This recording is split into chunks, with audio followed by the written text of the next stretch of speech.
সবাইকে স্বাগত জানাচ্ছি ঘরকন্নার সহজ পাঠে। আজকে খুব পপুলার এবং খুব মজার কিন্তু খুব সহজ একটা রেসিপি, আলুর পাকোড়া। প্রথমে আলুগুলোকে গ্রেট করে নিচ্ছি। এখানকার আলুগুলি খুবই নরম, তাই আমি যে বড় গ্রেটারটা আছে সেটা নিয়েছি। আপনারা চাইলে ছোটটা দিয়েও কুচি করতে পারেন বা ছুরি দিয়েও কুচি করতে পারেন। তো কুচি করে এটাকে আবার পানিতে ভিজিয়ে রাখছি। পানিতে ভিজালে হবে কি, যে এক্সট্রা স্টার্চটা আছে সেটা চলে যাবে। তারপর একই রকমভাবে একটা পেঁয়াজ কুচি করে নিচ্ছি।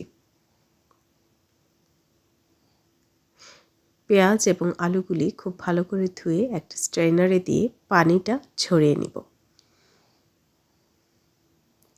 এমনিতেই আলুর মধ্যে, পেঁয়াজের মধ্যে অনেক পানি পানি থাকে, তাই এক্সট্রা পানি যা থাকে সেটা চেপে চেপে বের করে ফেলতে হবে। এখন দিয়ে দিচ্ছি বেসন, জিরার গুঁড়া, ধনিয়ার গুঁড়া, মরিচের গুঁড়া, হলুদের গুঁড়া, লবণ এবং বাইন্ডারের জন্য একটা ডিম। তো সবগুলিকে খুব ভালো করে মিক্স করে নিচ্ছি। বেসনটা পর্যায়ক্রমে দিতে হবে, দেখতে হবে যে ঠিকঠাক মতো হচ্ছে কিনা। আর এটা মেখে রেখে দেওয়া যাবে না, তাহলে পানি ছেড়ে দিবে, সাথে সাথেই ভেজে ফেলতে হবে। তো আমি এখানে একটা প্যানে তেল গরম করতে দিলাম, আর এটা খুব ভালো করে মেখে তেলটা গরম হলে আমি এটা দিয়ে দিচ্ছি।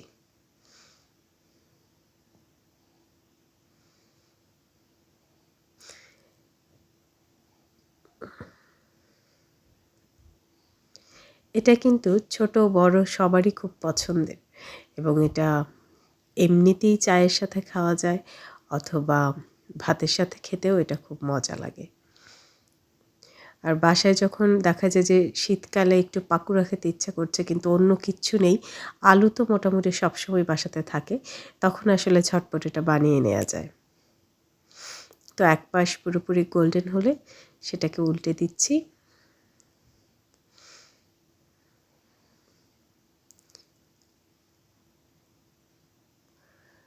দুই পাশ উল্টে পাল্টে এরকম লাল করে ভেজে নিতে হবে মুচমুচে। এটা খেতে কিন্তু খুবই মজা, গরম গরম ভাতের সাথে অথবা চায়ের সাথে। তো কেমন লাগলো আজকের রেসিপিটি? যদি ভালো লাগে তাহলে লাইক দিতে ভুলবেন না, শেয়ার করতে ভুলবেন না এবং অবশ্যই সাবস্ক্রাইব করবেন চ্যানেলটি। ধন্যবাদ।